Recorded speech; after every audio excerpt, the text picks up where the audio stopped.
Hello everyone, हम आ चुके हैं फिर से फोर्थ यूनिट के साथ में जिसमें हम यहाँ पे डायनेमिक प्रोग्रामिंग के बारे में बात करेंगे जो कि हमारे design and analysis of algorithm का बहुत ही इंपॉर्टेंट सब कह सकते हो यूनिट है। जिसमें हम यहाँ पे डायनेमिक प्रोग्रामिंग के बारे में बात करेंगे कि इसको बहुत लोग प्यार से डीपी भी बोलते हैं। और इसमें कौन-कौन सी अप्रोचेज़ हैं, वो सभी चीज़ें हम इस वीडियो में कवर करने वाले हैं। और साथ में ही आज से हम यहाँ पे जो भी प्रोग्राम अगर ज़रूरत होंगे, तो मैं यहाँ पे आपको वीएस कोड पे बताने वाला हूँ, तो कहीं पे भी जाने की ज़रूरत नहीं है।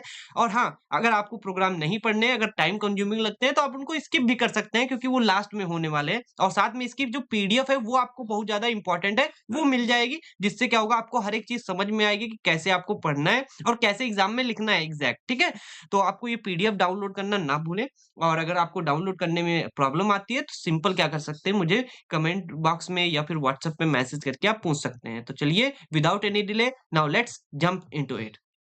नाउ अब हम सब लोग यहाँ पे आपको पता ही है कि हम फोर्थ यूनिट को डिस्कस करने वाले हैं जो कि हमारे लिए बहुत बड़ी अचीवमेंट है। डाम हम फोर्थ यूनिट पे आ चुके हैं। इसमें हम यहाँ पे डायनेमिक प्रोग्रामिंग के बारे में डिस्कस करेंगे कि डायनेमिक प्रोग्रामिंग होता क्या है। तो यहाँ पे देख सकते हो dynamic programming is a method to solve the problem by breaking them into the smaller sub problems. ये कह रहा है कि जो हमारा यहाँ पे डायनेमिक प्रोग्रामिंग होता है, ये हमारा फर्स्ट टॉपिक है फोर्थ यूनिट का, क्योंकि ये हमारी यूनिट ही है। तो पहले हमें डायनेमिक प्रोग्रामिंग समझना पड़ेगा।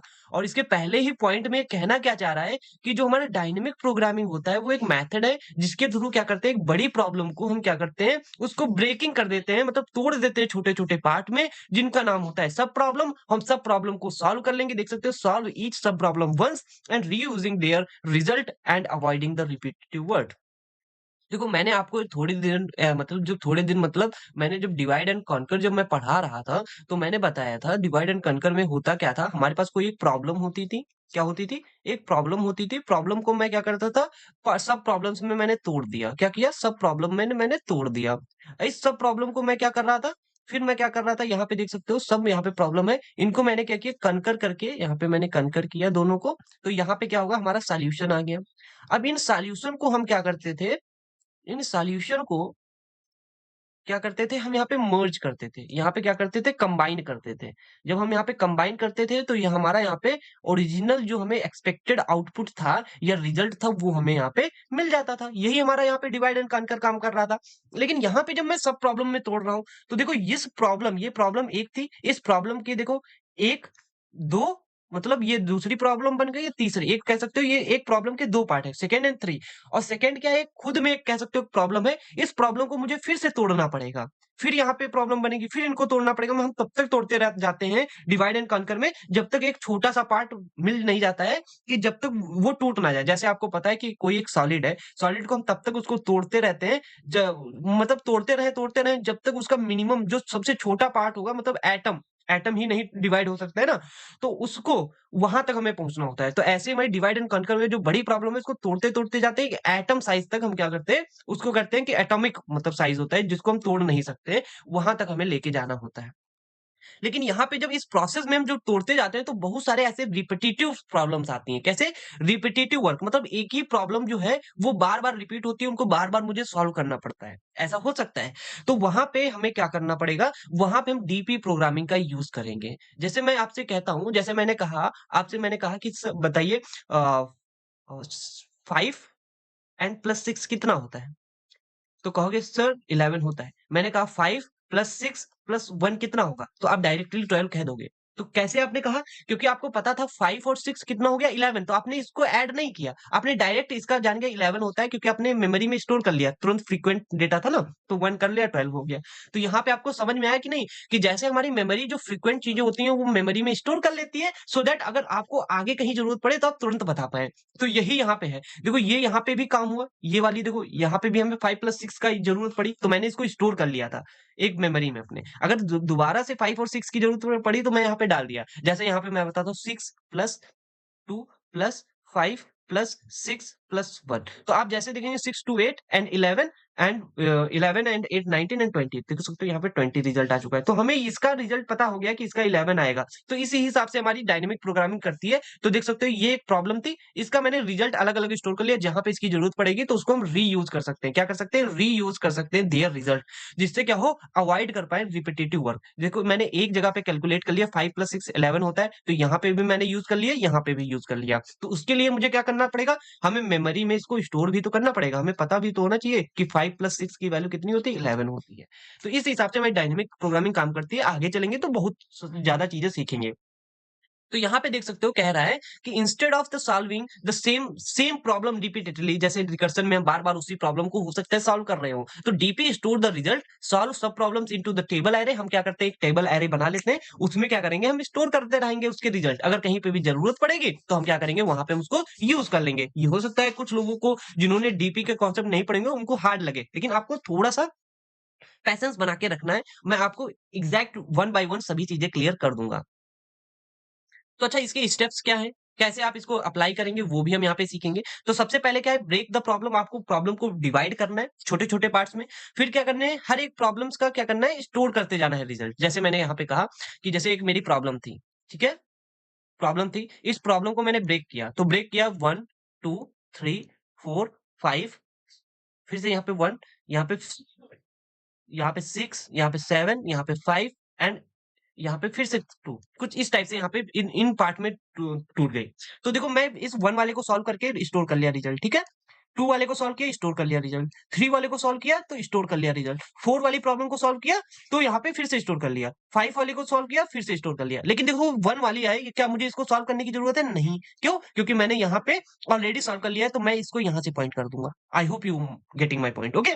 सो अगर 6 यहाँ पे है, 6 क्या मैंने स्टोर किया? नहीं, तो मैं 6 को सॉल्व करूंगा। 7 नहीं, तो 7 को भी मैं सॉल्व किया। लेकिन 5 मैं ऑलरेडी सॉल्व कर दिया, तो यहाँ से पॉइंट कर दूंगा। 2 यहाँ पे, तो यहाँ पे 2 को भी यहाँ पे मैंने कर दिया, ठीक है? तो इस हिसाब से हमारा क्या होता है, जो प्रॉब्लम ओवरलैप कर रही थी उनको मैंने क्या किया, उनको मैं दोबारा से सॉल्व नहीं किया। जैसे ये थी और ये थी, इनको मुझे सॉल्व करने की जरूरत नहीं पड़ी। तो इसी हिसाब से हम क्या करते हैं, हम डीपी को सॉल्व करते हैं। तो यहाँ पे देख सकते हो क्या कह रहा है, बिल्ड द सॉल्यूशन। उसके बाद हम क्या करेंगे, सबको यहाँ पे करते हैं, देखो save the result, store the result, मतलब save the results of the sub problem into the table and so you don't calculate them again. बार बार हम उसको कैलकुलेट ना करें। जैसे मैंने 1 को भी कैलकुलेट स्टोर कर लिया, 2 को कैलकुलेट करके स्टोर कर लिया, 3, 4, 5 सबको कर लिया, लेकिन 1 जैसे रिपीट हुआ मैंने उसका रिजल्ट वहां पे डाल दिया, कैलकुलेट करना नहीं पड़ा। ऐसे देख सकते हो, build the solution, so use the store result to build the solution for the bigger problem. हम ये छोटे छोटे जो सॉल्यूशन है इनको हम क्या किए, अलग अलग स्टोर कर लिए। अगर कहीं पे बड़ी प्रॉब्लम है तो उनकी जगह पे वो सभी जो छोटे छोटे सॉल्यूशन है उनको मिला करके, उनको हम मिला करके क्या कर सकते हैं, एक बड़ा सॉल्यूशन यहाँ पे हम बना सकते हैं। आई होप यू अंडरस्टैंड कि कैसे यहाँ पे मैंने बताया। तो ये हमारे बेसिकली स्टेप होते हैं। और आपको ये पे पीडीएफ में मिल जाएंगे, सो आपको कोई प्रॉब्लम नहीं होगी। और इससे अच्छा आपको कहीं पे भी एक्सप्लेनेशन नहीं मिल सकता था, जो कि मैंने यहाँ पे बता दिया है। वेल, अभी आपके मन में आ रहा होगा कि सर अभी आपने बताया कि डीपी ये होता है, ऐसे करते हैं, ऐसे हम यहाँ पे यूज करेंगे, इससे ये बेनिफिट है। लेकिन हम एग्जाम में तो लिख लेंगे ऐसे, लेकिन अगर आपको कोड करना होगा, मुझे कोड करना होगा, तो कैसे करेंगे? उसके लिए आप कुछ बता दीजिए। तो मैं यहाँ पे आपके लिए एक एग्जांपल लेके आया हूँ। यहाँ पे देख सकते हैं, मैंने यहाँ पे आपको एक्सप्लेन किया है कि कैसे आप कोई फिबोनाची नंबर है उसको कैसे निकालते हैं। आपको देखो बेसिक तरीका तो पता होगा कि हम बेसिक तरीका क्या लिखते थे। आपको पता था कि हम यहाँ पे n1 इक्वल्स टू, यहाँ पे या n1 नहीं, यहाँ पे लिख सकते हो, यहाँ पे आप लिख देते a equals to 0 and b equals to 1। फिर उसके बाद फॉर लूप लगा लेते थे ना, i इक्वल्स टू 2 से लेकर के टू n तक जाते थे। फिर हम क्या करते थे, c equals to a plus b करते थे, ठीक है? And b equals to a डाल देते थे, ऐसे करके। वेट अ मिनट, हाँ, b इक्वल्स टू a डाल देते थे। और उसके साथ में wait a minute, b equals to c डाल देते थे, ए इक्वल्स टू बी डाल देते थे, ठीक है? तो ये हम यहाँ पे प्रोसेस करते थे। आई होप आपको ये समझ में आ रहा हो सकता है थोड़ा बहुत गलत हो तो आप उसको मैनेज कर दीजिए, ये नहीं बताने वाला हूँ, ठीक है? आप देख भी सकते थे, ऐसे ही आप इटरेटिव वे से करते थे फिबोनाची। लेकिन हम वैसे नहीं करेंगे, हम इसको रिकर्सन के थ्रू करेंगे, जिससे क्या हो, आपको यहाँ पे समझ में आए कि कैसे हम यहाँ पे डीपी का यूज कर सकते हैं। देखो, ये मेरी डीपी है, इसके थ्रू हम क्या कर सकते हैं, सिर्फ 3 लाइन के थ्रू हम क्या कर सकते हैं, आपको फिबोनाची सीरीज को निकाल के दे सकते हैं, ठीक है? फिबोनाची नंबर निकाल के दे सकते हैं कि nth नंबर पे कौन-सा नंबर होगा।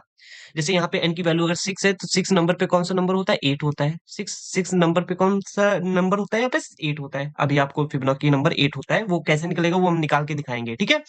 लेकिन यहाँ पे ध्यान देना कि यहाँ पे जो निकालने का तरीका है इन्होंने कैसे किया, एक देखो फंक्शन बना लिया, उसमें आपको नंबर डालना है कि कौन सा नंबर आपको निकालना है। उसके बाद में ये नंबर अगर भाई लेस देन है या फिर छोटा है तो इसका मतलब है कि वही नंबर होगा। जैसे 0 है तो 0 का क्या होगा, 0 होगा, 1 होता तो 1 का 1 होता। लेकिन जैसे ही 1 से बड़ा हुआ 2 हुआ तो 2 के लिए हम यहाँ पे जाएंगे, यहाँ पे 2 पे जाएंगे और 2 से हम एक कम करेंगे, 2 से एक कम किया, 2 माइनस 1 किया तो मतलब 1, ये 1 वाला नंबर होगा प्लस, एंड 2 से 2 माइनस कर देंगे तो मतलब 0, ये 0 वाला नंबर, तो 1 प्लस 0 वाला नंबर ऐड कर दो तो सेकंड नंबर हो जाएगा। मतलब 2 नंबर पे कौन सा नंबर होगा, 1 ही होता है फिबोनाची में, होता है कि नहीं? आई होप आपको समझ में आ रहा होगा। तो ये कैसे हो रहा है वो एग्जैक्टली मैं यहाँ पे अभी आपको समझाने वाला हूँ। देख सकते हो जब आपको कहीं पे भी ऐसा मिलता है, तो मैंने आपको फर्स्ट यूनिट में बताया था, इसमें आपको क्या करना पड़ेगा, रिकर्जन ट्री आपको जरूरी बनाना हो जाता है, तभी आपको समझ में आएगा। तो चलिए हम रिकर्जन ट्री इसका बना के देख लेते हैं। हमारे पास देख सकते हो n इक्वल टू क्या है, n का नंबर मैं मान लेता हूँ अभी 6 है। क्या मान लेता हूँ, मान लिया मैंने यहाँ पे 6 है। अब 6 का मुझे क्या करना है, नंबर निकालना है कि 6 पे कौन सा नंबर आएगा। ठीक है, तो मुझे तो पता है 8 आने वाला है फिबोनाची नंबर, लेकिन हम यहाँ पे क्या करेंगे, कैसे करेंगे, 6 में से देखो 6 बड़ा है तो हम 6 में से एक कम कर देंगे, तो यहाँ पे आ जाएगा 5, कितना आ जाएगा 5, एंड यहाँ पे कितना आ जाएगा, यहाँ पे आ जाएगा 4। ठीक है, क्योंकि मैंने यहाँ पे 2 को कम कर दिया। अब हमारे पास एक देखो, ये मैंने बड़ी प्रॉब्लम थी, इसको 2 प्रॉब्लम में तोड़ दिया, सब प्रॉब्लम 5 एंड 4। अब मुझे 5 का पता करना है, तो 5 का पता करना है तो 5 का कितना आएगा, यहाँ पे आ जाएगा 4, एंड यहाँ पे कितना आ जाएगा, अब यहाँ पे आ जाएगा 3। ठीक है, क्योंकि 2 कम कर दिया। यहाँ पे कितना आएगा, आप कहोगे सर यहाँ पे आ जाएगा मेरा, कितना आ जाएगा, 3 आ जाएगा, एंड यहाँ पे कितना आ जाएगा, 2 आ जाएगा।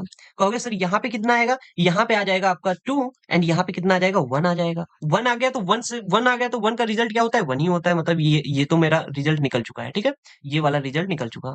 अब मेरा यहाँ पे क्या आएगा, 2 है, एंड 2 का क्या आएगा, 1 आएगा, एंड 2 से 2 चला जाएगा तो कितना आएगा, 0। मतलब ये भी देखो, हम बिल्कुल बॉटम तक, मैंने बताया था एटॉमिक नंबर तक जाएंगे जिससे नीचे हम डिवाइड नहीं कर सकते हैं। ठीक है, ऐसे करके जाएंगे। अब यहाँ पे देख सकते हो 2 को हम डिवाइड करेंगे 1 में, एंड 2 को यहाँ पे किसी में 0 में कर देंगे, तो ये भी हम एटॉमिक नंबर तक पहुंच चुके हैं कि नहीं पहुंच चुके हैं, हाँ पहुंच चुके हैं। अब देख सकते हो नीचे हम यहाँ पे जाए, इसको 3 को देखें तो 3 को देख सकते हो यहाँ पे 2 आ जाएगा, एंड इसका क्या आ जाएगा, 1। ठीक है, इसका कितना आ जाएगा, 1 आ जाएगा, इसका कितना आएगा, 0 आ जाएगा। तो कहोगे सर ये भी हमारे एटॉमिक नंबर तक पहुंच चुके हैं, ये भी पहुंच चुके हैं ना, देख सकते हो। अब हम क्या करेंगे, फिर से यहाँ पे देख सकते हो, यहाँ पे हम क्या करेंगे, 3 में डिवाइड कर सकते हैं, इसको किस में, 2 में कर सकते हैं, इसको कितने में करेंगे, 2 में करेंगे, इसको किस में करेंगे, 1 में, इसको किस में करेंगे, 1 में, इसको किस में करेंगे, 0 में, इसको किस में करेंगे, 1 में, इसको करेंगे किसमें, 0 में। तो जितने भी एटॉमिक नंबर है उनको हम यहाँ पे पॉइंट आउट हाईलाइट कर देते हैं, देखो ये भी हमारा एटॉमिक नंबर है ना, मतलब इससे छोटा नहीं हो सकता। तो यहाँ पे अभी आपको थोड़ी सी चीजें रिपीटेटिव दिखती होंगी, वो रिपीटेटिव चीज कौन सी है, देखो यहाँ पे भी मैंने एक बार 2 को सॉल्व किया, फिर उसके बाद देखो मुझे यहाँ पे भी 2 को सॉल्व करना पड़ रहा है, यहाँ पे भी करना पड़ रहा है, यहाँ पे भी करना पड़ रहा है, यहाँ पे अगर मैंने एक बार अगर 2 को सॉल्व करके उसका रिजल्ट को स्टोर कर लिया होता, देन हमें क्या इनको बार बार सॉल्व करने की जरूरत होती, ये देखो बार बार रिपीट हो रहे हैं स्टेप, तो ये रिपीट हो रहे हैं स्टेप। ठीक है, जैसे मैं यहाँ पे आपको बता देता हूँ, अगर मैं इस 4 को सॉल्व कर लेता, इस 4 को अगर मैं सॉल्व करके स्टोर कर लेता इसका रिजल्ट, देन मुझे क्या इस वाले 4 को सॉल्व करना पड़ता, कहोगे सर नहीं करना पड़ता। तो यहाँ पे देख सकते हो अगर मैं इस 3 को सॉल्व करके स्टोर कर लेता, तो क्या ये देखो ओवरलैप हो रही थी प्रॉब्लम, इनको तो मैं डायरेक्ट इसका रिजल्ट लिख सकता था। तो यही सबसे बड़ी प्रॉब्लम हो जाती है किसकी, रिकर्सन की। ये ओवरलैप करता है क्या, प्रॉब्लम को बार बार उसी रिपीटेटिव सॉल्यूशन देता है, एक प्रॉब्लम को बार बार सॉल्व करके उसका रिजल्ट आता है। तो इसी को सॉल्व करने के लिए हम क्या करेंगे, यहाँ पे हम क्या करेंगे, रिजल्ट निकालेंगे। अगर हम यहीं पे क्या करते, डीपी लगाते, तो डीपी कैसे लगता वो हम यहाँ पे बताने वाले हैं। तो देख सकते हो यहाँ पे डीपी हमारा कुछ इस टाइप से लगता, हम क्या करेंगे, इनको सभी को हटा देंगे। अब आपको क्या करना है, यहाँ पे कितने नंबर का बनाना था, 6 नंबर का बनाना था ना, कितने नंबर का बनाना है, 6, तो 0 1 2 3 4 5 6। ठीक है, तो हमारा देख सकते हो, आपको पता है 0 नंबर पे क्या होगा, 0 होगा, 1 नंबर पे क्या होगा, 1 होगा, लेकिन 2 पे क्या होगा, देखो हम यहाँ पे देख सकते हो, यहाँ पे आ चुके थे, तो 1 और प्लस 0 को दोनों को जोड़ेंगे तो यहाँ पे कितना आएगा, 1। तो यहाँ पे कितना आ जाएगा, 1। अब देखो 1 यहाँ पे आया, 2 का यहाँ पे कितना है, 1 1 1 कितना होगा, 2, 3 का कितना हो जाएगा, 2 हो जाएगा। अब देख सकते हो यहाँ पे 2 का हमें ऑलरेडी पता है, 2 का कितना है, देख सकते हो 2 का यहाँ पे 1 है, तो हम यहाँ पे इसको थोड़ी ना कैलकुलेट करेंगे, तो 1 एंड 2 कितना हो जाएगा, 3, तो यहाँ पे हो जाएगा 3, तो 4 का कितना आएगा, 3 आएगा। एंड देख सकते हो 2 का हमें पता है ऑलरेडी, यहाँ पे 1 निकाल चुका हूं, तो यहाँ पे भी 1 आएगा, तो 1 एंड 1 आएगा। एंड इसको यार 2 को यहाँ पे हटा लिखने की जरूरत ही नहीं है, क्यों, क्योंकि यहाँ पे हम देख सकते हो, वेट अ मिनट, क्योंकि मुझे 2 को लिखने की जरूरत नहीं, क्योंकि मैं 3 का ऑलरेडी मुझे पता है ना, 3 का कितना होता है, 2 होता है। एंड देख सकते हो 5 का निकालना है, तो 4 का हमें पता है, 4 का कितना होता है, 3, एंड 3 का कितना होता है, 2, टोटल कितना 5 का हो जाएगा, 5 का हो जाएगा 5। यहाँ पे देख सकते हो 5 का हो गया 5।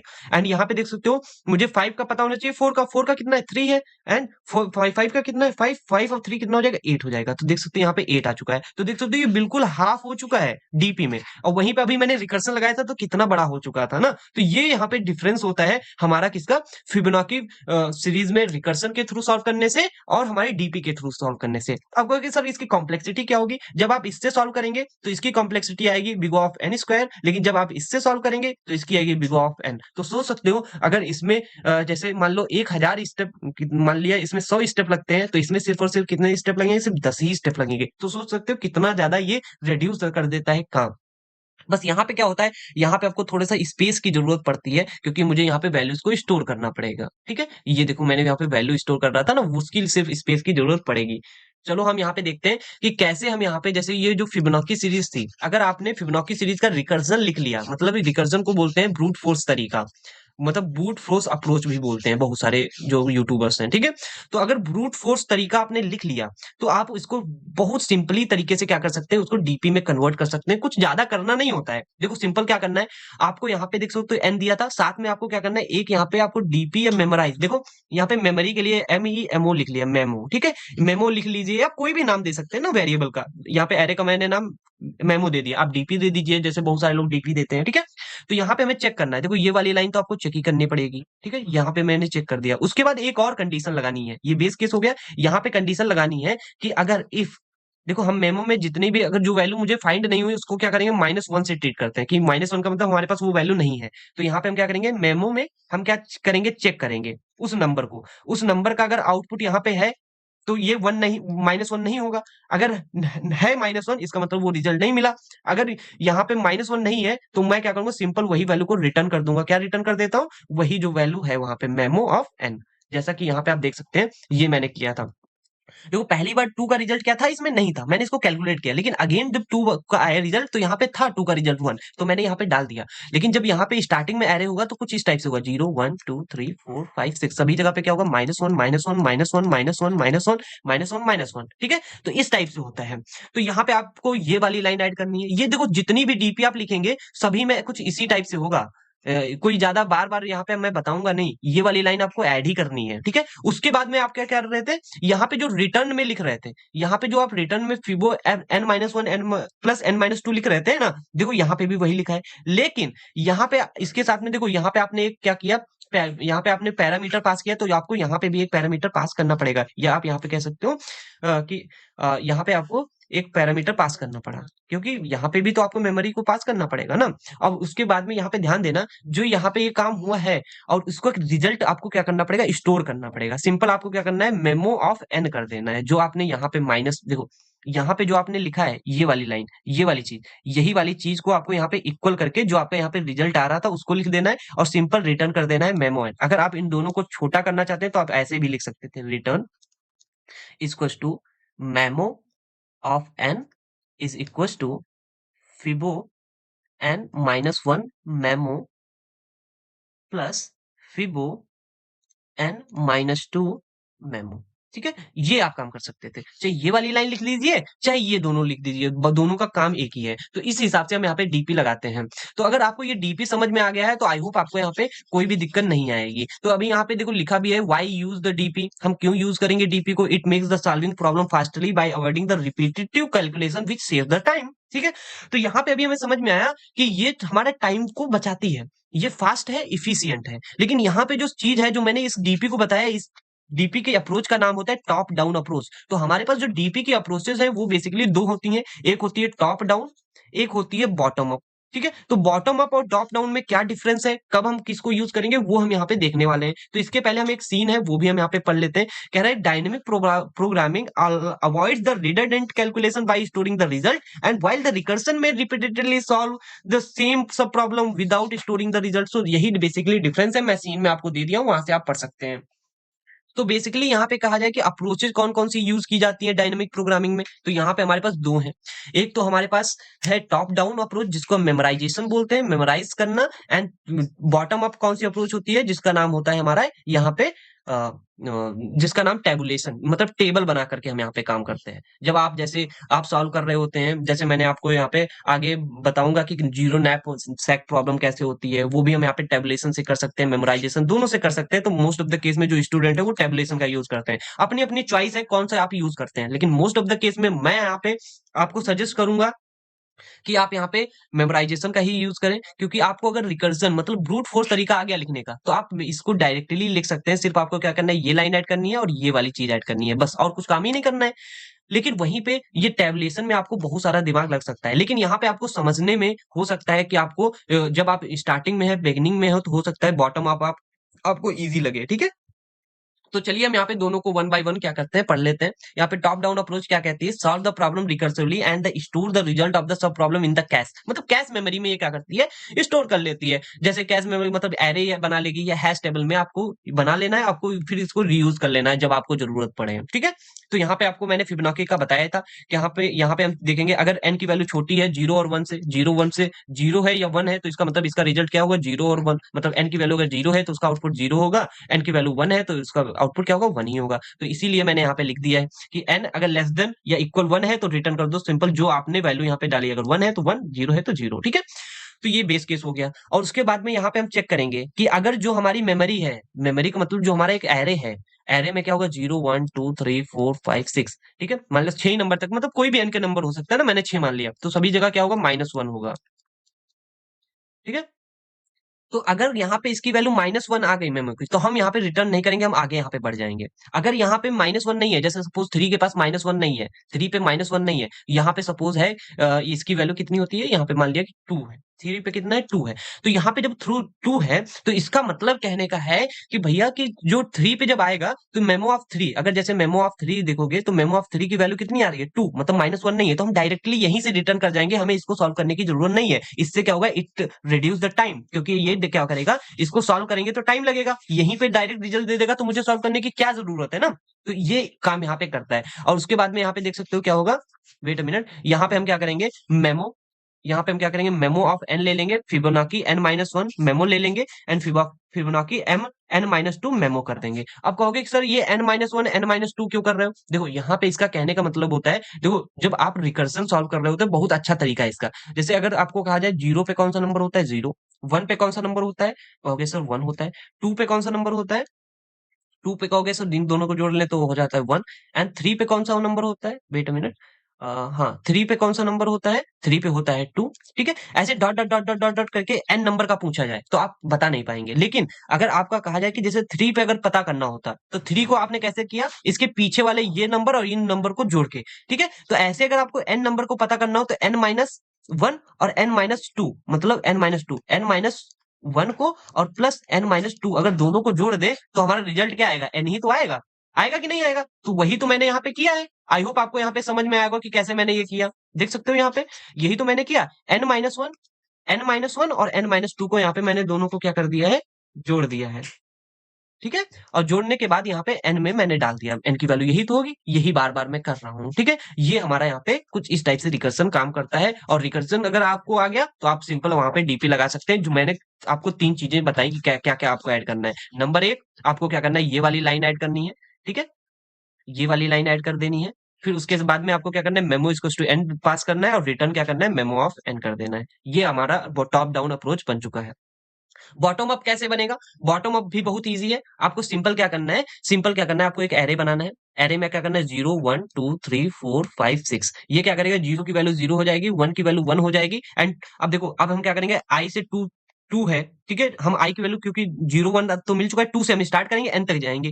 तो टू की वैल्यू कैसे आएगी, टू पे हम यहाँ पे इन दोनों को जोड़ लेंगे तो यहाँ पे वन आ जाएगा, थ्री पे ये टू आ जाएगा, फोर पे ये कितना हो जाएगा, इन दोनों को जोड़ लेंगे कितना आ जाएगा, थ्री आएगा, एंड फाइव पे कितना आ जाएगा, फाइव आ जाएगा, सिक्स पे कितना आ जाएगा, एट आ जाएगा। तो यहाँ पे देख सकते हो कुछ इस टाइप से यहाँ पे दोनों के पीछे वाले की वैल्यू को घटा करके यहाँ पे जोड़ रहा है। फिर क्या करेगा, सिंपल जो डीपी ऑफ एन, मतलब जो लास्ट में सिक्स नंबर पे आया है वही हमारा यहाँ पे रिजल्ट आ जाएगा, तो एट रिजल्ट आ जाएगा, एन यहाँ पे पास किया गया। तो ये आपको हो सकता है, ये इटरेटिव वे भी कह सकते हो, ये टेबुलेशन अप्रोच कह सकते हो, बॉटम अप्रोच कह सकते हो, लेकिन ये इजी है बहुत सारे क्वेश्चन में। लेकिन जरूरी नहीं है कि ये हर जगह पे लगे, बहुत मोस्ट ऑफ द केस में आपको टॉप डाउन भी यूज करना पड़ेगा। हो सकता है ये छोटी सी प्रॉब्लम ये है, इसमें आपको हार्ड लग रहा हो क्योंकि यहाँ पे रिकर्सन लगा हुआ है, लेकिन और ये आपको आसान लग रहा हो क्योंकि आप मोस्ट ऑफ द केस में यही चीज यूज करते हैं। लेकिन जब आप इसके हैबिचुअल हो जाएंगे, जैसे मैं हूं, तो मुझे यही वाली सबसे इजी तरीका लगता है, ठीक है, क्योंकि यहाँ पे आपको कोई चीज सोचनी नहीं है। जब आगे अभी बड़ी बड़ी प्रॉब्लम को सॉल्व करेंगे तो वहां पे ये आपको थोड़ा सा हार्ड लग सकता है, ठीक है। वेल यहाँ पे अभी आपने सभी चीजें देख ली कि टॉप डाउन अप्रोच क्या होती है, डीपी क्या होती है, लेकिन अगर मैं फिबोनाची की बात करूं तो फिबोनाची क्या होता है, आपको एक सीरीज दी जाती है, आपको पता होगा कि जिसमें हम क्या करते हैं, पहला नंबर 0 होता है, दूसरा 1, इन दोनों को जोड़ के नेक्स्ट नंबर आएगा 2, इनके पीछे वाला मतलब 3, 2 और 1 को जोड़ा 3 आ गया, 3 और 2 को जोड़ा 5 आ गया, ऐसे ही ये सीरीज बढ़ती जाती है। तो इस फिबोनाची सीरीज को बनाने का आपको एक जो ओल्ड मेथड है, मतलब जो स्टैंडर्ड मेथड है, वो आपको पता है, ठीक है, जो कि अभी मैंने एक्सप्लेन किया था। एक वो होता है, एंड दूसरा आपको क्या है, एक आप बना सकते हैं रिकर्जन के थ्रू, ठीक है। अब इस रिकर्जन के थ्रू बना सकते हैं। इस रिकर्जन में आप क्या कर सकते हैं, रिकर्जन को अगर डीपी के साथ ऐड कर दें तो एक और तरीके से बना सकते हैं। एक और तरीका है जिसका नाम है कि आप अगर यहाँ पे टेबुलेशन का यूज करें, मतलब टेबल बना करके अगर यूज करेंगे तो यहाँ पे इस हिसाब से भी बना सकते हैं। तो फिबोनाची को बनाने के लिए हमारे पास 1, 2, 3, 4 मेथड होते हैं। जब मैं यहाँ पे चारों मेथड का कोड करके बताऊंगा, अभी तो मैंने आपको एक्सप्लेन किया है चारों मेथड, जैसे कि top down approach, bottom up approach, वहीं पे मैंने बताया था कि विद डीपी कैसे करोगे, विदाउट डीपी कैसे करोगे, हाँ, तो ये सभी चीजें बताई थी। और फिर मैंने ऑर्डिनरी मेथड भी, स्टैंडर्ड मेथड भी बताया था। तो अब चलते हैं थोड़ा सा वीएस कोड में भी देख लेते हैं इनको, सो दैट आप अंडरस्टैंड कर पाए। तो मैं यहाँ पे आज पहली बार यहाँ पे वीएस कोड से कोड करवाऊंगा। आज इतने दिन से नहीं करवा रहा था, तो चलिए हम यहाँ पे इसका थोड़ा सा कोड करके देखते हैं। और यहाँ पे देख सकते हो मैंने एक फिबोनाची fibo.c नाम से बना ली है फाइल, जिसमें मुझे क्या करना है, सी का कोड करेंगे। तो आपको पता है सी में क्या करते हैं, हैज इंक्लूड, फिर यहाँ पे क्या करते हैं, stdio.h करते हैं ना। यहाँ पे मैंने stdio.h लिखना है, फिर आपको एक मेन फंक्शन लिखना है। मेन फंक्शन में आप ये लिखे या न लिखे, इसको हटा भी सकते हैं, ठीक है। यहाँ पे आपको ये कोड को भी हटा देना है, एंड देन यहाँ पे ये ऊपर एक्स्ट्रा हो चुका है, इसको भी हटा देंगे। अब हम यहाँ पे क्या करते हैं, आपको पता होना चाहिए फिबोनाची सीरीज होती क्या है। आपको पता होना चाहिए कि स्टार्टिंग वैल्यू 0 होती है, फिर 1 होती है, फिर वो दोनों को जोड़ोगे तो क्या हो जाएगा, 1 हो जाएगा, 1 1 जोड़ोगे 2 हो जाएगा, उनमें पीछे के 2 जोड़ने हैं, 2 1 जोड़ोगे 3 हो जाएगा, फिर ये 5 हो जाएगा, फिर ये 8 हो जाएगा, फिर ये 13 हो जाएगा, डॉट डॉट डॉट डॉट ऐसे नंबर्स निकलते जाते हैं, ठीक है। तो यहाँ पे सपोज आपको कौन सा नंबर निकालना है वो यहाँ पे बताना है। इंट मुझे सपोज निकालना है n equal to 7th number कौन सा होगा वो निकालना है, ठीक है। तो लेकिन यहाँ पे आपको पता होना चाहिए इंट a इक्वल टू, मान लिया मैं पहला नंबर मानता हूँ 0 है, एंड साथ में दूसरा नंबर क्या होगा 1। ये हमें बता दिया जाता है कि आपको स्टार्टिंग के 2 नंबर दे दिए गए हैं, आपको बताना है कि 7th नंबर क्या होगा। तो हम क्या करेंगे, यहाँ पे फॉर लगा देंगे, यहाँ पे इंट से स्टार्ट करेंगे, आई इक्वल टू कहां तक, 2 से स्टार्ट करेंगे ना, क्यों, क्योंकि 0 और 1 की वैल्यू मुझे पता ही है। तो हम यहाँ पे लेस देन और इक्वल कहां तक जाएंगे, एन तक जाएंगे, ठीक है। यहाँ तक आई होप आपको क्लियर हो गया होगा। एंड जैसे यहाँ पे क्लियर हो गया, देन हम यहाँ पे क्या करेंगे, यहाँ पे आपको ध्यान देना है, यहाँ पे हम सिंपल क्या करने वाले हैं, फिबोनाची सीरीज को ऐड करेंगे। अच्छा देखो, यहाँ पे 0 और 1 को जोड़ करके देखो, ये क्या है, सपोज ये मेरा 0 0 वाला नंबर क्या है, यहाँ पे जैसे ए है, ये क्या है, बी है, तो ये क्या हो जाएगा, सी। सी में क्या कर रहा हूँ, ए प्लस बी कर रहा हूँ। तो मैं क्या करूंगा, यहाँ पे एक टेम्परेरी यहाँ पे वेरिएबल बना लेता हूँ, एक मान लिया एक और वेरिएबल बना लिया इंट सी। क्या ले लिया, इंट टेम्प ले लेता हूँ या सी ले लेता हूँ, ठीक है, मैं सी ले लिया। एंड यहाँ पे हम क्या करेंगे, सी इक्वल टू क्या होगा, ए प्लस बी। ए प्लस बी होगा कि नहीं होगा, कहोगे हाँ सर। हम जब यहाँ पे हो गया तो सी यहाँ पे आ गया, ठीक है। अब यहाँ सी है, ये टेम्परेरी था। अब यहाँ तक देखो, ये इनको थोड़ी देर के हटा दीजिए। अब यहाँ पे सी हो गया, अब सी थोड़ी ना रहेगा, ये हट जाएगा, ये क्या हो जाएगा, बी हो जाएगा, एंड ये क्या हो जाएगा, ये हो जाएगा हमारा ए, और ये हट जाएगा यहाँ से ए, ठीक है। तो कुछ इस टाइप से देख सकते हो, ए की वैल्यू 1 हो चुकी है, बी की वैल्यू 1, क्योंकि आगे भी तो मुझे जोड़ना है। तो यहाँ पे ये कैसे होगा, हम यहाँ पे ए इक्वल टू क्या कर देंगे, बी। देखो जहां पे बी था वहां पे ए आ चुका है, एंड और जहां पे सी था वहां पे क्या आ जाएगा, बी इक्वल टू सी, ठीक है। कुछ इस टाइप से करेंगे, ये आपका फिबोनाची सीरीज का मेथड होता है। जैसे आप यहाँ पे करेंगे, और सिंपल आप यहाँ पे लास्ट में क्या कर देंगे, प्रिंट कर देंगे। प्रिंट ऑफ क्या करेंगे, परसेंट डी, एंड क्या करेंगे, सिंपल सी को प्रिंट कर देंगे। जैसे आप यहाँ पे सी को प्रिंट करेंगे तो ये लास्ट में जो नंबर होगा, 7th नंबर पे जो नंबर होगा वही यहाँ पे प्रिंट करके दे देगा। तो चलिए हम यहाँ पे देखते हैं, यहाँ पे देखते हैं, वेट अ मिनट, यहाँ पे देख सकते हो ये 13 नंबर यहाँ पे आ रहा है। तो 13 हमारा यहाँ पे रिजल्ट आने वाला है। चलो देखते हैं कि 13 आएगा। देखो पहला नंबर 0, दूसरा 1, तीसरा 1, तीसरा 2, एंड फोर्थ नंबर आएगा 3, एंड फिफ्थ नंबर आएगा 5, एंड सिक्स नंबर आएगा 8, एंड सेवंथ नंबर आएगा 13। देख सकते हो यहाँ पे 13 नंबर आ चुका है। तो इस हिसाब से हम यहाँ पे स्टैंडर्ड मेथड से करते हैं। तो चलिए ये स्टैंडर्ड मेथड हो गया। ये कौन सा मेथड हो गया, स्टैंडर्ड। अब हम यहाँ पे करेंगे क्या, इसको थोड़ा सा मूव करेंगे और इसमें हम लगाएंगे रिकर्जन मेथड। कि रिकर्जन मेथड कितना आसान होता है वो भी हम यहाँ पे दिखा देते हैं। यहाँ पे आपको क्या करना है, सिंपल एक फिबो नाम से फंक्शन बना लेना है। मैं यहाँ पे क्या करूंगा, सिंपल मैं यहाँ पे क्या करूंगा, प्रिंट कर रहा हूँ, प्रिंट एफ, एंड सिंपल यहाँ पे क्या करूंगा, परसेंट डी ले लिया। देखो ये रिकर्जन आपको आना चाहिए। और यहाँ पे मैं क्या करूंगा, फिबो ले लिया। फिबो के अंदर आपको सिंपल पास कर देना है एन। एन की मतलब 7th नंबर हमको यहाँ पे निकालना है। 7th नंबर निकालना है। अब आपको ये सभी चीजें हटा देनी है, ठीक है। आपको बस इतना काम करना है। आपको एन की वैल्यू 7 दे दी गई है, आपको कौन सा 7 नंबर बन निकालना है। हम यहाँ पे क्या करेंगे, एक अपना यूजर डिफाइंड फंक्शन बना लेंगे इंट फिबो नाम से, ठीक है। अब इसके अंदर इंट एन होगा। अब यहाँ पे हम क्या करेंगे, सिंपल देखना, यहाँ पे हम क्या करेंगे, इंट यहाँ पे हम क्या करने वाले हैं, चेक करेंगे इफ एन की वैल्यू अगर 0 है या फिर n की वैल्यू क्या है 1 है, देन इट मींस ये क्या करेगा, सिंपल रिटर्न क्या कर देगा, n की वैल्यू। ठीक है, इतना आपको समझ में आ गया? क्योंकि आपको n की वैल्यू 0 है तो 0 रिटर्न करो, n की वैल्यू 1 है तो 1 रिटर्न कर दो। अगर ऐसा नहीं है तो सिंपल क्या करना है, आपको रिटर्न करना है। क्या रिटर्न करना है? आपको पता होना चाहिए फिबो ऑफ, आपको क्या करना चाहिए, n माइनस 1 मतलब उसकी एक पिछली वैल्यू और उसकी क्या करनी है, उसकी second last value n minus 2 मतलब उसकी दो, मतलब एक उसकी पिछली और दोनों उसकी पिछली वैल्यूज को यहाँ पे क्या करना है, दोनों को जोड़ करके वहां पे आंसर लिख देना है। बस इतना काम करना था, यहाँ पे आपका काम हो चुका है। आई होप आपको यहाँ पे समझ में आएगी ये कैसे फिबोनाची यहाँ पे कैलकुलेट कर रहा है। चलो हम यहाँ पे रन करते हैं। यहाँ पे अगर हम रन करेंगे, वेट अ मिनट, यहाँ पे देख सकते हो 13 ही रिजल्ट आया। तो देख सकते हो ये हमारा होता है रिकर्सन। अगर यहाँ पे रिकर्सन हो गया तो यहाँ पे हमारे दो मेथड कंप्लीट हो गए, एक स्टैंडर्ड, एक रिकर्सन के थ्रू निकालना। जैसा कि आपको पता होगा, बेसिक वाला तो आपको पता था, ये आपको हो सकता है ना पता हो, लेकिन अगर आपको ये पता हो गया तो ये इसकी टाइम कॉम्प्लेक्सिटी क्या है। अगर मैं कहूं कि रिकर्जन की टाइम कॉम्प्लेक्सिटी कितनी है, तो सर कहोगे रिकर्जन की जो टाइम कॉम्प्लेक्सिटी है, टाइम कॉम्प्लेक्सिटी कितनी है, यहाँ पे कहोगे सर इसकी है 2 टू दी पावर कितनी है, n है। अब इसको कैसे रिड्यूस करोगे, हम इसको बिग ऑफ n बना सकते हैं। इसको कैसे बनाएंगे, डीपी से हम कितना लेकर के आ सकते हैं, इसको इसको लेकर के आ सकते हैं बिग ऑफ एन में निकाल निकाल सकते हैं। तो कैसे निकालोगे, यहाँ पे आपको सिंपल क्या करना है, यहाँ पे चेक करना है इफ अगर हमारी डीपी की वैल्यू में एन मतलब जो एन वैल्यू है अगर इज नॉट इक्वल टू 1 है, देन हम यहाँ पे क्या करेंगे, सिंपल क्या करेंगे, यहाँ पे हम रिटर्न कर देंगे किसको, डीपी ऑफ एन को। ये मैंने कहा था लाइन ऐड करना, एंड साथ में यहाँ पे क्या करना है, DP of n n equal to ये कर देना है। ठीक है, इतना आपको काम करना था। कहोगे ये सर डीपी यहाँ पे दे ही नहीं रहा, तो यहाँ पे आपको सिंपल क्या करना है, कॉमा लेना है और यहाँ पे क्या करना है, सिंपल यहाँ पे क्या करना है, इंट एंड डीपी ऑफ, यहाँ पे कुछ इस टाइप से पास कर देना है। यहाँ पे मैं एरे पास कर रहा हूँ, तो जब यहाँ पे भी मैं पास कर रहा हूँ तो यहाँ पे भी आपको क्या करना पड़ेगा, सिंपल यहाँ पे डीपी को पास करना पड़ेगा। यहाँ पे भी आपको क्या करना पड़ेगा, डीपी को पास करना पड़ेगा।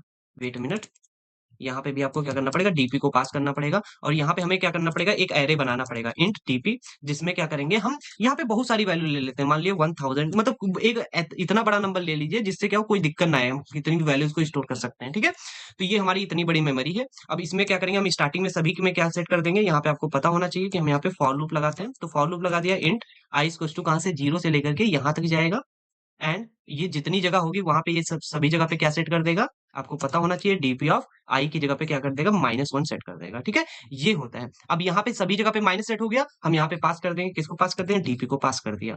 वेट मिनट, यहाँ पे मैंने क्या किया, कॉमा करके डीपी को पास कर दिया। ठीक है, ये हो गया। अब जैसे मैंने डीपी को पास किया, देख सकते हो अभी पूरा क्लियर और सभी चीजें सही लग रही हैं। अब मैं क्या करूंगा, यहाँ पे रन करके दिखाऊंगा, रन करता हूँ फिर एक्सप्लेन करता हूँ। यहाँ पे देख सकते हो -1 दे रहा है, आई डोंट नो व्हाई ये -1 दे रहा है। तो मुझे यहाँ पे चेक करना होगा कि यहाँ पे -1 दे क्यों दे रहा है, क्योंकि यहाँ पे देख सकते हो DP of n is not equal to 1, नहीं -1 लिखना है। ठीक है, तब यहाँ पे सही रन करेगा। यहाँ पे देख सकते हो 13 हमारा रिजल्ट आ चुका है, लेकिन इसकी कॉम्प्लेक्सिटी कितनी आई, इसकी कॉम्प्लेक्सिटी आई है सिर्फ और सिर्फ बिग ऑफ एन, मैंने 2 टू द पावर एन को रिड्यूस कर दिया। तो यहाँ पे जो ये चीज आई, तो यहाँ पे देख सकते हो जो सबसे इंपॉर्टेंट क्या है, मुझे डीपी जो मैंने मेमोरी है मेरी, मेरा दिमाग है, मैंने क्या किया सभी जगह मैंने -1, मैं तो मेरा दिमाग क्या है, बिल्कुल खाली है। मैंने वही एरे यहाँ पे पास कर दिया, वो एरे यहाँ पे चला गया। ठीक है, अब इस एरे में क्या हो रहा है, एन इक्वल टू 0 और 1 ये वाला रिकर्जन वाली लाइन थी, लेकिन मैंने मुझे डीपी में एक्स्ट्रा क्या ऐड करना पड़ेगा, ये लाइन और डीपी इक्वल टू ये आपको ऐड कर देना था। बस इतना आसान था। ठीक है, अगर ये आपको आ गया है तो आप इसको कमेंट कर दीजिए। अब हम यहाँ पे चौथा मेथड बचाएंगे, ये वाला जो मेथड बनाया बताया ये हमारा है टॉप डाउन अप्रोच। ये कौन सी अप्रोच है, ये टॉप डाउन है। अब हम बॉटम अप की बात करेंगे। बॉटम अप अप्रोच को ही हम क्या बोलते हैं, टेबुलेशन मेथड बोलते हैं, जो कि बहुत लोगों को बहुत आसान लगता है। तो वो कैसे होता है, यहाँ पे हम वो भी बता देते हैं। यहाँ पे सिंपल ये क्या कहेगा, देखो यहाँ पे आपने डीपी एक क्रिएट कर लिया और डीपी यहाँ पे क्रिएट करने के बाद में आपको सिंपल क्या करना है, डीपी ऑफ जीरो की वैल्यू क्या सेट करोगे, जीरो की वैल्यू आप 1 सेट करोगे, एंड यहाँ पे डीपी ऑफ 1 की वैल्यू को यहाँ पे क्या सेट करोगे, 1 सेट कर दोगे। ये आपका कहना है। ठीक है, अब उसके बाद में आपको सिंपल क्या करना है, फिर से एक फॉर लूप लगाना है। मैं इसी को उठा लेता हूँ, यहाँ पे उठाइए फॉर लूप, एंड देन उसके बाद में आपको यहाँ पे 2 से स्टार्ट करना है। 2 से स्टार्ट करना है कहाँ तक, n तक, मतलब इक्वल n तक जाएंगे। और इक्वल n तक जाने के बाद में हम यहाँ पे क्या करेंगे, डीपी इक्वल टू हम सिंपल क्या करेंगे, DP of n-1 and plus n-2 करना है। जैसे मैं यहाँ पे दोनों चीजें करूंगा, देन यहाँ पे देख सकते हो ये क्या करेगा, ये देखो पिछले दोनों नंबर को जोड़ करके यहाँ पे डाल दे रहा है। यही बार बार ये काम होता रहेगा और हमारा ये जुड़ता रहेगा। जब ये जुड़ जाएगा तो देन हम सिंपल क्या करेंगे, किसको प्रिंट करके देखेंगे, परसेंट डी, और यहाँ पे डीपी ऑफ वही जो एन नंबर दिया गया था वो डीपी में स्टोर हो चुका होगा उसका रिजल्ट। ठीक है, तो ये हमारा यहाँ पे काम इस टाइप से करता है। तो आई होप आपको यहाँ पे समझ में आएगा। मैं इसको बंद कर देता हूँ। तो यहाँ पे देख सकते हो ये क्या करता है, ये हमारी मेमोरी में -1 सजेस्ट सेट कर रहा है। अगर यहाँ पे अभी -1 सेट करने की ज़रूरत भी नहीं है, लेकिन मैं यहाँ पे सभी जगह पे -1 सेट कर दे रहा हूँ, कोई दिक्कत नहीं है, ठीक है? तो मैं यहाँ पे इसको -1 सेट कर दिया। अब मैं रन करके देख लेता हूँ। वेट अ मिनट, यहाँ पे ये सेलेक्ट करके मैंने रन कर दिया, इसीलिए प्रॉब्लम आई। एंड देन यहाँ पे देख सकते हो 13 ही हमारा, वेट अ मिनट, यहाँ पे माइनस का 5 दे रहा है। I am not sure why ये माइनस का 5 दे रहा है। हाँ, क्यों दे रहा है? क्योंकि यहाँ पे मैंने डीपी इक्वल्स टू 0 दे दी, यहाँ पे सेट करना है, and DP of 1 equals to 1 set करना है। अब देखता हूँ मैं रन करके, अभी भी -5 ही सेट कर रहा है, दे रहा है। तो ये कहीं न कहीं कुछ तो प्रॉब्लम हुई है, जो मैं यहाँ पे कॉन्फ़िगर नहीं कर पा रहा हूँ। आप क्या करिए, ये वाली लाइन को हटा दीजिए। यहाँ पे आप इसको हटा सकते हैं, इसकी कोई ज़रूरत नहीं है इसमें। जब आप टॉप डाउन की बात करेंगे तभी आप इसको बनाएँ तब ठीक है। यहाँ पे अभी 0 दे रहा है, ये 0 दे रहा है, इसका मतलब क्या है कि यहाँ पे कुछ तो प्रॉब्लम की है मैंने। इसको अच्छा 0 सेट कर दीजिए। मैं 0 सेट कर दूँगा तब देखता हूँ क्या होता है। डीपी ऑफ 0 मैंने सेट कर लिया, 1 सेट कर लिया, और यहाँ पे प्रॉब्लम क्या आ रही है, वो मुझे नहीं समझ में आ रहा है। यहाँ पे हाँ, यहाँ पे प्रॉब्लम क्या आ रही है, n-1 कर दिया, यहाँ पे i-1 करना है, यहाँ पे i-2 करना है, ठीक है? जैसे आप ये करेंगे, अब कोई प्रॉब्लम नहीं आएगी, क्योंकि ये i की वैल्यू को माइनस करना है ना, n की वैल्यू नहीं, ठीक है? आप रन करेंगे तो डेफिनिटली मेरा आंसर यहाँ पे आएगा। Wait a minute. हाँ, देख सकते हो यहाँ पे 13 हमारा रिजल्ट आ चुका है, ठीक है? 13 देख सकते हो ये हमारा रिजल्ट आ चुका है, तो कोई दिक्कत नहीं हुई, यहाँ पे कुछ इस टाइप से हमारा यहाँ पे आंसर आता है। तो यहाँ पे देख सकते हो मैंने चारों मेथड बता दिए हैं, आई होप आपको ये समझ में आएँगे कैसे ये होते हैं। अगर कोई प्रॉब्लम आती है देन आप सिंपल मुझसे पूछ सकते हैं। यहाँ पे जो हमारा फर्स्ट पार्ट था ये कंप्लीट होता है 4th यूनिट का। अब मिलते हैं नेक्स्ट वीडियो में, एंड अगर आपको कोई भी प्रॉब्लम आती है इन सभी टॉपिक्स में तो आप सिंपली फ्री हैं पूछने के लिए, और पीडीएफ डाउनलोड करने में प्रॉब्लम आ रही हो तब भी आप पूछ सकते हैं। और दोस्तों के साथ में ज़रूर शेयर करें, अगर वीडियो नहीं लाइक करते हैं तो कोई बात नहीं, लेकिन दोस्तों को ज़रूर शेयर कर दें जिससे क्या हो उनको भी कुछ प्रॉफिट हो पाए। तो मिलते हैं नेक्स्ट वीडियो में, till then keep happy, keep smiling and stay productive.